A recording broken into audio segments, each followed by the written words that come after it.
Well,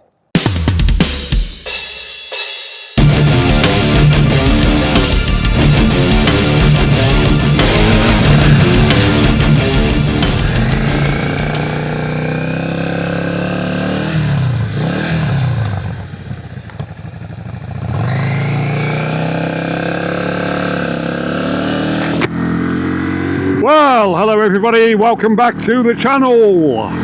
Episode 3 then of my new commute to work.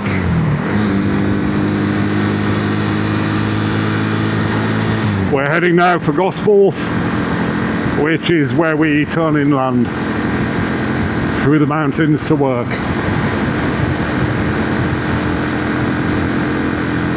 The roads are very quiet today. Generally, if you come along this road earlier in the morning, it's now 11 o'clock by the way, it will be heaving. Loads and loads of contractors going to Sellafield, the world's nuclear waste dustbin, and it does on occasions get very busy, normally first thing in the morning and around about 5 o'clock at night, where the contractors are all going home again. Yes. So it's all a bit overcast and murky at the moment. Nevertheless, we will be getting some fabulous views over the Wasdale Massif.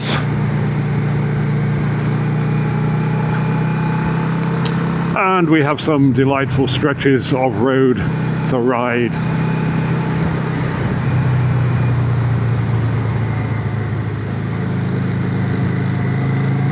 Brown Cow Inn. The Brown Cow Inn. Really must go and eat there sometime.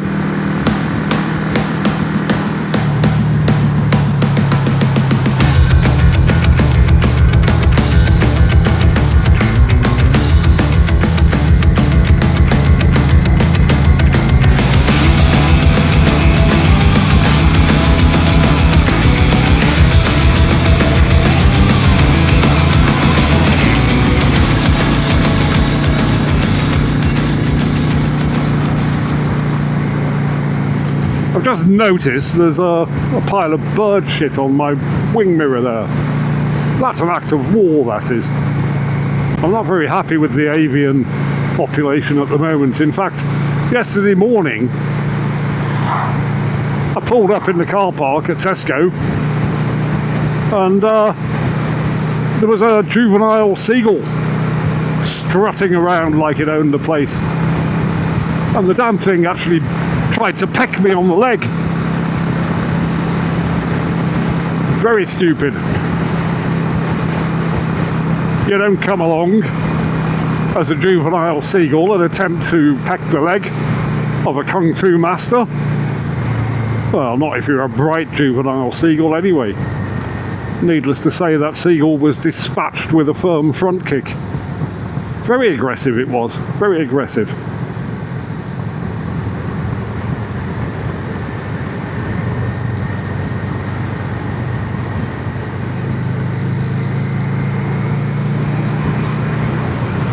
And then, of course, I was struck by the horror. Oh, what if somebody saw me kick that seagull? I don't think anybody did. But if they did, you know, I just explained, the damn thing attacked me. You saw it happen. It tried to peck me leg. You don't go around pecking the legs of kung fu masters.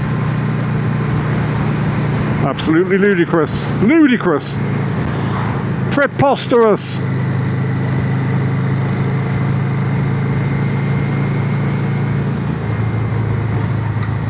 I mean, 10 out of 10 for the sheer audacity of it. But come on, seagulls. Don't mess with the mighty Guru yogurt. You will come off worse.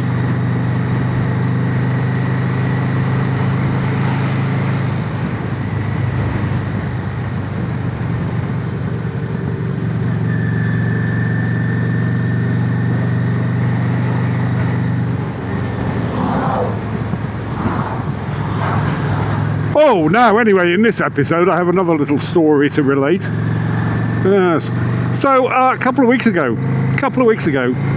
The Murgatroyd and I had gone to bed round about midnight, as we do sometimes, not all the time.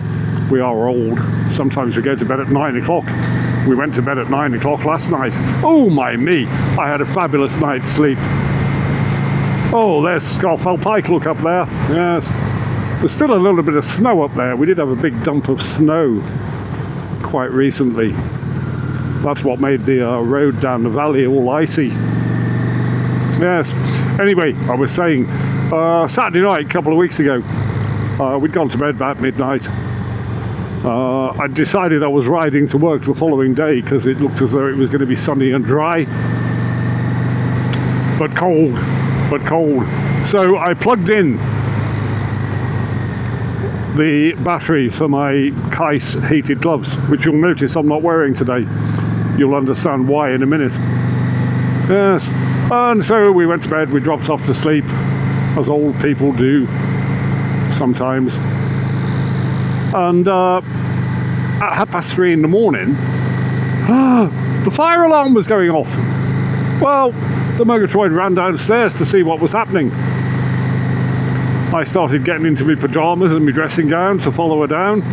And by the time I got down, she'd dealt with the problem. Here's what the problem was.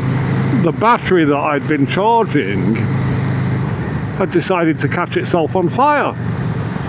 Yes, it burnt some papers, it melted through all of the cables on the charger, and also the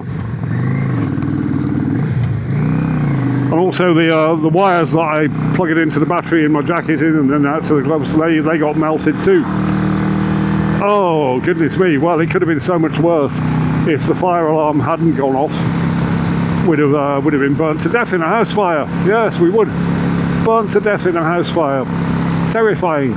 Well, needless to say, after that we didn't get a great deal of sleep. You know, these things play on your mind, don't they? Anyway, following morning I'm up, getting ready to go to work. I think I'm going to tell Kais what has happened here. And so I did, send them an email. Well, actually it wasn't Kais, it's the UK distributor for Kais products. So it's all on the website. You can't actually phone them or anything like that.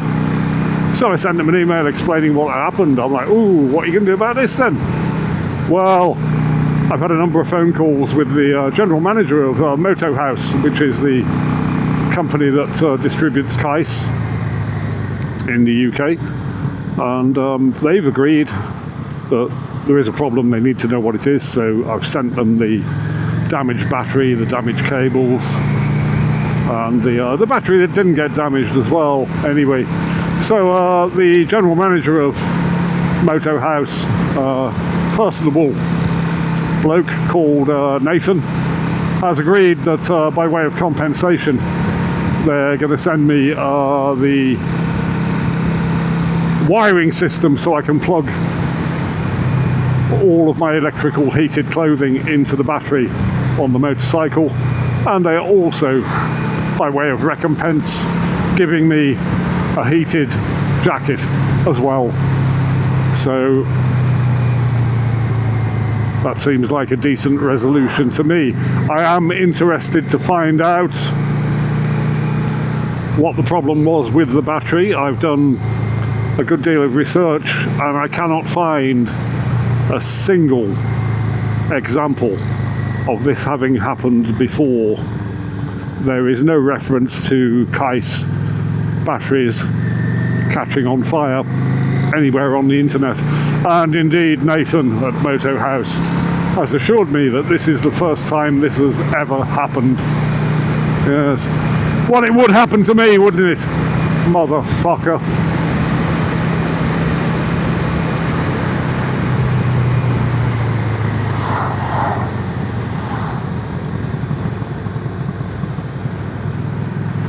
Well, some lovely sweeping curves as we come through Raven Glass, and a fabulous view there over Eskdale. And at this point I'm about 30-35 minutes from getting to work.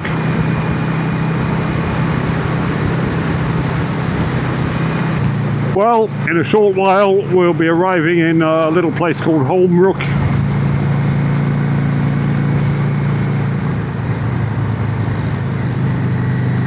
where there is a petrol station, and given that I've now got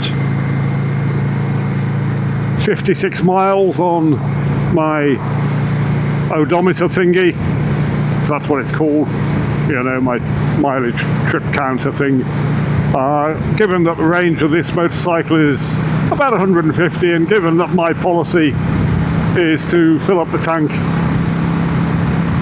when I've done 100 miles on a full tank, I think I'm probably going to do the grown-up thing and pull in and fill up the tank. And then we will have the rather glorious last episode of my commute to work. I'm doing okay for time. I think it's about 11:15 now. I'm due in the kitchen at 12, so I've certainly got time to stop off and get some petrol.